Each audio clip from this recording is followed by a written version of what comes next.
Good afternoon students. आज हम लोग एक बहुत बेहतरीन कविता पढ़ने जा रहे हैं जिसका टाइटल है ऑन किलिंग अ ट्री, जो कि जीव पटेल के द्वारा लिखा गया है और ये क्लास 9th में प्रेस्क्राइब्ड है ये पोएम। तो आइए हम लोग इस पोएम के बारे में समझते हैं। पोएम शुरू करने से पहले हम लोग इसके बारे में कुछ समझ लेते हैं। राउंड फिगर में हम लोग कुछ जान लेते हैं कि कवि इस पोएम में क्या कहना चाह रहा है। तो पोएट ये कहना चाह रहा है कि जब भी हम किसी पेड़ को कट करते हैं तो उसे हम पूरी तरह से नष्ट नहीं करते हैं, उसको हम पूरी तरह से मारते नहीं हैं। अगर हम चाहते हैं वाकई में कि पेड़ को पूरी तरह से मार दें या पूरी तरह से उसको किल करना चाहते हैं तो उसके जड़ों को खोद करके हमें उसकी जड़ को भी निकालना पड़ेगा, तब जा कर के पेड़ कहीं मरता है। अन्यथा वो पेड़ जो है कटने के बाद भी उसकी जो जड़ें हैं मिट्टी से जीवन के लिए आवश्यक तत्व पाते रहते हैं और कुछ सालों के बाद, कुछ समय के बाद वह पेड़ जो है रीग्रोथ कर जाता है। तो इस पोएम में कवि जो है सेंसिटिव है पेड़ों को लेकर के, नेचर के प्रति।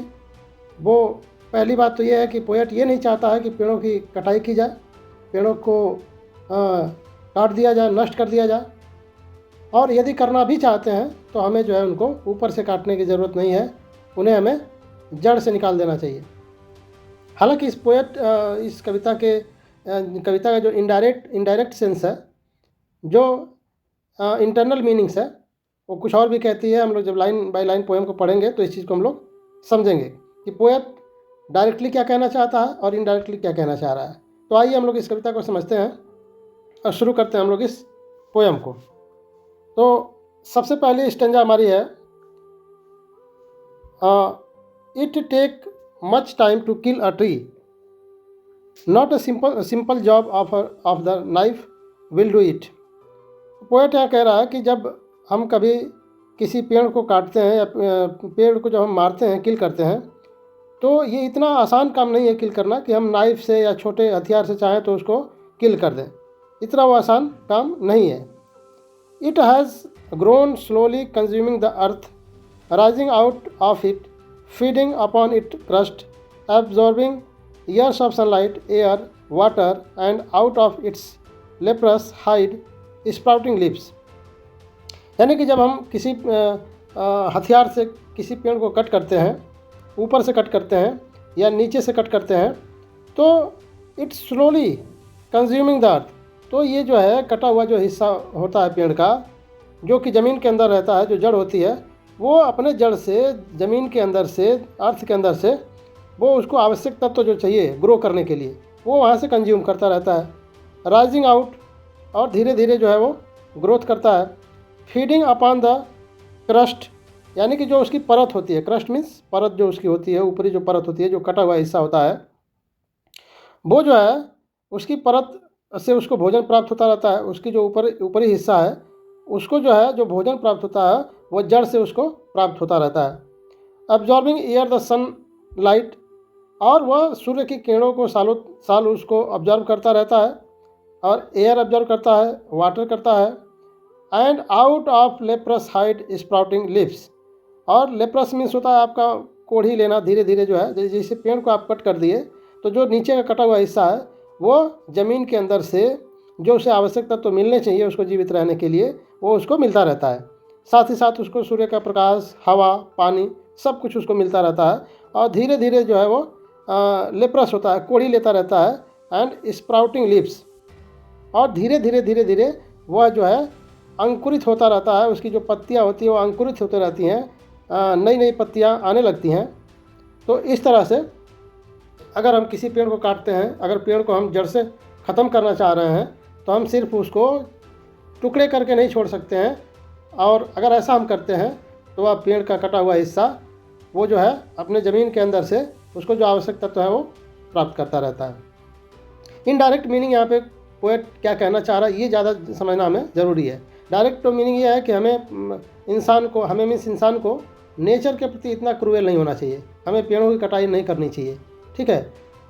और अगर कर भी रहे हैं तो उसे हमें जड़ से उखाड़ना चाहिए। जड़ से उखाड़ने का मतलब जो इनडायरेक्ट मीनिंग यहाँ पे पोएट समझाना चाह रहा है वो ये समझाना चाह रहा है कि हमारे अंदर अगर कोई बुराई है, कोई इविल्स हमारे अंदर है, तो उस इविल्स को अगर हमें नष्ट करना है, उस इविल्स को हम ख़त्म करना चाहते हैं, तो उसे हमें जड़ से ख़त्म करना होगा, उसे हमें जड़ से ख़त्म करना होगा ताकि वो बुराई पुनः वापस हमारे अंदर न आ पाए।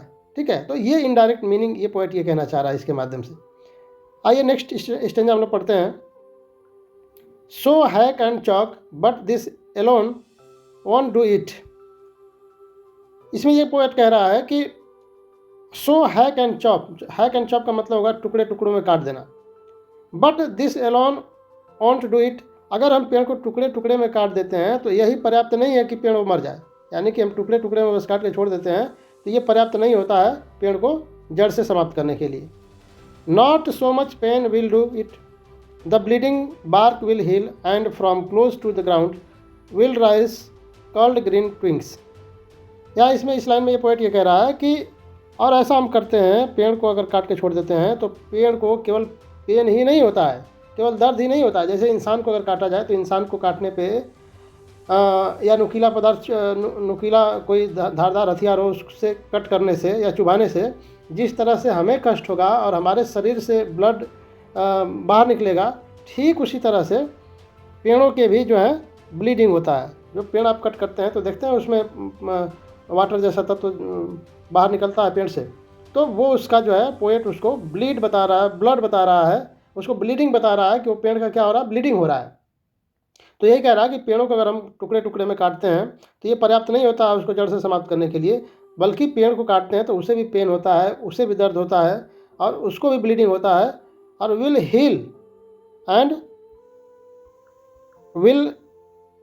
हील और धीरे धीरे जो ब्लीडिंग होता है वो धीरे धीरे जो है वो ठीक हो जाता है। And from close to the ground will rise curled green twigs, और उसके बाद क्या होता है, उसके बाद जो होता है वो धीरे धीरे जो जड़ें होती हैं उसकी, जो ज़मीन के अंदर जो एकदम ज़मीन के किनारे से धीरे धीरे कुछ दिनों के बाद, कुछ महीनों के बाद या सालों के बाद धीरे धीरे वहाँ से जो है ग्रीन ट्विंग्स, कर्ल एंड ग्रीन ट्विंग्स जो है वो निकलने लगता है। ठीक है, ट्विंग्स मतलब शाखाएँ होती हैं, और मिनिएचर मतलब छोटी छोटी बोझ मीन्स टहनियाँ, यानी कि पेड़ जब कट जाता है तो उसके कटने के बाद कुछ दिनों के बाद जो है नीचे से वो पूरा उसको आवश्यक तत्व तो मिलता रहता है, और फिर बाद में धीरे धीरे जो है वो उसमें से कोढ़ी निकलती है, और फिर धीरे धीरे छोटी छोटी उसमें से शाखाएँ निकलने लगती हैं। Which if unchecked will expand again former size, और धीरे धीरे वह जो है बढ़ते बढ़ते पूरे अपने आकार में आ जाता है, पूरे एक पेड़ के आकार में आ जाता है। तो इनडायरेक्टली मीनिंग ये कहना चाह रहा है पोएट कि जैसे पेड़ कटने के बाद, पेड़ कट जाता है, उसका सब कुछ समाप्त हो जाता है, फिर भी पेड़ हिम्मत नहीं आता है। पेड़ ज़मीन के अंदर से, हालांकि एक पेड़ को ग्रोथ करने के लिए उसे सन, वाटर, एयर सब कुछ ज़रूरत है, हाँ, तभी वो जो है अपना भोजन बना पाता है पत्तियों के माध्यम से सूर्य की उपस्थिति में। और इसके बावजूद, पेड़ कटने के बावजूद जो कटा हुआ हिस्सा होता है वो जो है संघर्ष करता है अपने लाइफ से, अपने लाइफ को लेकर के संघर्ष करता है, और अंदर से जितना उसे हो सकता है वो अपने जीवित रहने के लिए तत्व ज़मीन से लेकर के वो अपने आप को ग्रोथ करता रहता है। तो इनडायरेक्ट मीनिंग ये कहना चाह रहा है पोएट कि इंसान को भी अगर उसके लाइफ में समस्याएं आती हैं, और कभी कभी ऐसा होता है कि कभी कभी लगता है कि हमारे जीवन में सब कुछ फिनिश हो गया, एंड उसके बाद हम अपना काम करना स्लो कर देते हैं या स्टॉप कर देते हैं। तो पोएट ये कहना चाह रहा है कि जैसे पेड़ कट जाने के बावजूद भी अपने आप को जो है संघर्ष करता रहता है और एक आने वाले समय में एक विशाल पेड़ का रूप लेता है, अब पुनः अपने पुरानी अवस्था में आ जाता है, उसी तरह से इंसान के लाइफ में भी अगर समस्याएं आती हैं, अगर उसके जीवन में कोई संघर्ष का पल आता है तो उससे पीछे नहीं हटना है, उसको फेस करते हुए, उन समस्याओं को फेस करते हुए ठीक पेड़ की तरह भी हमें अपने आप को स्थापित करना चाहिए, और हमें अपने जीवन को आगे बढ़ाना चाहिए। और नेक्स्ट स्टेंजा आपका है, no there the root is to be pulled out of the anchoring earth, it is to be roped tied and pulled out, snapped out. ये कह रहा है कि the root is to be pulled out, जो उसका root है, जो जड़ है पेड़ का, उसे हमें बाहर निकाल देना चाहिए। अगर उसे हम ख़त्म करना चाहते हैं तो उस जड़ को ही हमें बाहर निकाल देना चाहिए। आउट ऑफ द एंकरिंग अर्थ का मतलब ये है कि जैसे एंकरिंग मीन्स होता है लंगर, जैसे लंगर से भोजन हम प्राप्त करते हैं, ठीक है, उसी तरह से जो पेड़ होता है वो अपने जड़ से, रूट से, उसका जो रूट होता है वो भी एक लंगर का काम करता है, जो कि उसे भोजन देता रहता है और उसे बड़ा करता रहता है। It is to be roped tight and pulled out, snapped out. और जो वह जो जड़ है, जो पेड़ की जो जड़ है, वो उसे उसे पकड़ी रहती है, उसे मजबूत की रहती है, उसे टाइट की रहती है, and pulled out, snapped out. और उसे हमें, उसी जड़ को हमें बाहर निकाल देना चाहिए ताकि पेड़ डेड कर जाए। यानी कि अगर इंसान के अंदर कोई इविल्स है, और इविल्स का जो भी सोर्स है, इविल्स जहाँ से आ रहा है, मान लीजिए कि हम किसी सोसाइटी में हैं और उस सोसाइटी का वातावरण खराब है, हमारे फ्यूचर के लिए खराब है, तो हमें अगर हमारी क्षमता है तो उस इविल सोसाइटी को हम बदल दें, या तो फिर उस इविल सोसाइटी को छोड़ करके हम अपने नए परिवेश में जा सकते हैं। यानी कि जो भी जड़ है हमारा, जो भी हमें, हमारी प्रॉब्लम का जो जड़ है, रूट जो है, उसे हमें ख़त्म करने की कोशिश करनी चाहिए अपने अंदर। ये नहीं कि जैसे पेड़ के टहनियों को काट करके उसको हम सोचते हैं कि वो ख़त्म हो गया, तो ख़त्म नहीं होता है। ठीक उसी तरह से इंसान के अंदर भी जो इविल्स होती है, जो बुराई होती है, वो इतनी आसानी से नहीं जाती है। उसे भी हमें उसकी जड़ को तलाश करना चाहिए और उसके जड़ को ही बाहर निकाल देना चाहिए, ताकि वो जो है बुराई हमेशा हमेशा के लिए ख़त्म हो जाए। तो उसी तरह से पेड़ को भी अगर हम ख़त्म करना चाहते हैं वाकई में जड़ से, तो जो उसकी जड़ें होती हैं और जो जड़ों के अंदर जो मिट्टियाँ होती हैं, वो उसको मजबूती देती हैं, उसको लंगर का काम करती हैं, उसको पालती पोसती हैं। और जब तक वहाँ से हम उसको रूट को अलग नहीं करेंगे, तब तक पेड़ जो है डेथ नहीं करेगा पूरी तरह से। आइए नेक्स्ट स्टेज हम लोग देखते हैं। और pulled out entirely out from the earth cave. और कह रहा है कि उस जड़ को हमें पूरी तरह से, जो कि एक गुफा की तरह वो जो पूरी जड़ है ज़मीन के अंदर अपना बनाई हुई है स्थान, उस पूरे पूरे जड़ को ही हमें इंटायरली पूरी तरह से उसकी गुफा से हमें बाहर कर देना चाहिए। And strength of the tree exposed, the source white and wet, the most sensitive hidden for years inside the earth. और कह रहा है कि जब हम उसे जब बाहर निकालते हैं, तब हमें पता चलता है उसके स्ट्रेंथ का, कि कितना वो मजबूती से वहाँ जकड़ा हुआ था। जब हम किसी पेड़ के जड़ को खोदते हैं, निकालते हैं, तब एहसास होता है कि वो पेड़ों का जो जड़ है वो मिट्टी में कितनी पकड़ बनाए हुए है, और बहुत मेहनत करने के बाद वो जा करके जड़ें बाहर निकलती हैं। The source white and wet. और जो सोर्स होता है, जो निकालेंगे जब उसको, तो उसमें पाएंगे कि आप वाइट और वेट, जो गीलापन होता है मिट्टी के अंदर, वो हिस्सा आप पाएंगे। द मोस्ट सेंसिटिव, और वो जो हिस्सा होता है बहुत ही सेंसिटिव होता है। एंड हिडन, वो हिडन होता है, मिट्टी के अंदर छुपा हुआ होता है। फॉर ईयर्स इनसाइड द अर्थ, सालों साल तक जो पृथ्वी के अंदर जो है वो मजबूती के साथ छुपा हुआ होता है। लास्ट स्टेज है हमारा। Then the matter of scorching and choking in sun and air, browning, hardening, twisting, withering, and then it is done. कह रहा है कि then the matter of scorching and choking. Scorching and choking का मतलब होता है झुलसना और दम घुटना, ठीक है यहाँ पे। तो जब हम उसको बाहर निकाल देते हैं पेड़ की जड़ों को, तब जो है उस पेड़ का जो दम होता है वह घुटने लगता है, पेड़ जो है अंतिम सांसें लेने लगता है। In the sun and air, browning and hardening. और जब उसको हम देखते हैं, जब हम बाहर निकाल देते हैं जड़ों को, तो सूर्य के रोशनी की वजह से, ठीक है, और हवा की वजह से वो ब्राउनिंग हो जाता है और हार्डनिंग हो जाता है, मतलब सख्त हो जाता है और भूरे रंग का हो जाता है, यानी कि वो डेथ करने लगता है, उसका कलर चेंज होने लगता है। एंड ट्विस्टिंग, विदरिंग, और वह धीरे धीरे क्या हो जाता है, ट्विस्टिंग विदरिंग, यानी कि नष्ट हो जाता है। And then it is done, तब जा करके वह पेड़ इस तरह से मर जाता है। तो ये पोएम हमारी कुल मिला के ये समझाना चाह रही है, डायरेक्ट मीनिंग अगर देखें तो पहली meaning, once again I am repeating this, कि हमें पेड़ को नहीं कट करना चाहिए, हमें नेचर के प्रति बहुत ही संवेदनशील होना चाहिए, और हमें ये महसूस करना चाहिए कि पेड़ों का हमारे जीवन में उतना ही महत्व है जितना हमारे अपने परिवार के सदस्यों का हमारे जीवन में है।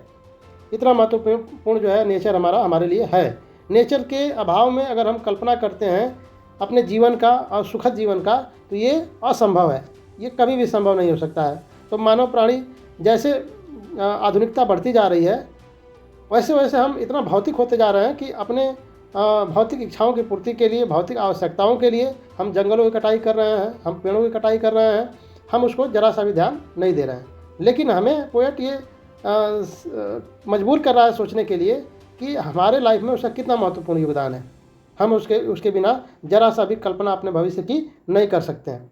दूसरा इनडायरेक्ट मीनिंग, ये पोएट दोबारा मैं रिपीट करना चाह रहा हूँ कि पेड़ों की तरह, जैसे कि पेड़ कटने के बाद भी उसकी जड़ें संघर्ष करके और पुनः एक नया पेड़ पैदा कर देती हैं, उसी तरह से हमें हर समस्याओं को झेलते हुए, समस्याओं का एक बाजार और मेला होने के बावजूद हमें उनसे जूझना है, हमें उनको डिफीट करना है और हमें अपने आप को साबित करना है, काबिल करना है अपने आप को। दूसरी चीज़ कि जैसे आपका जो पेड़ है, ठीक है, पेड़ को जैसे हम बाहर से जैसे ख़त्म करना चाहते हैं जड़ से, तो अगर उसी तरह से ये सिंबलाइज करिए कि अगर आपको अपने अंदर से किसी इविल्स को ख़त्म करना है तो उसको जड़ को ढूंढना पड़ेगा और उस रूट पे काम करके हमें उस रूट को ख़त्म करना पड़ेगा, तब जा कर के बुराई हमारे अंदर से हमेशा हमेशा के लिए ख़त्म होगी। तो ये रहा आपका poem on killing a tree, जो कि बहुत सेंसिटिव पोयम है। आपको इससे बहुत सारी चीज़ें सीखने की ज़रूरत है, सीखना चाहिए। और मैं उम्मीद करता हूँ कि आपको ये पोएम समझ में आई होगी, और नहीं समझ में आई होगी तो आप कमेंट बॉक्स में कमेंट करिएगा। हम फिर से इसको कोशिश करेंगे और अच्छे से समझाने के लिए। तब तक good bye, thanks to all of you.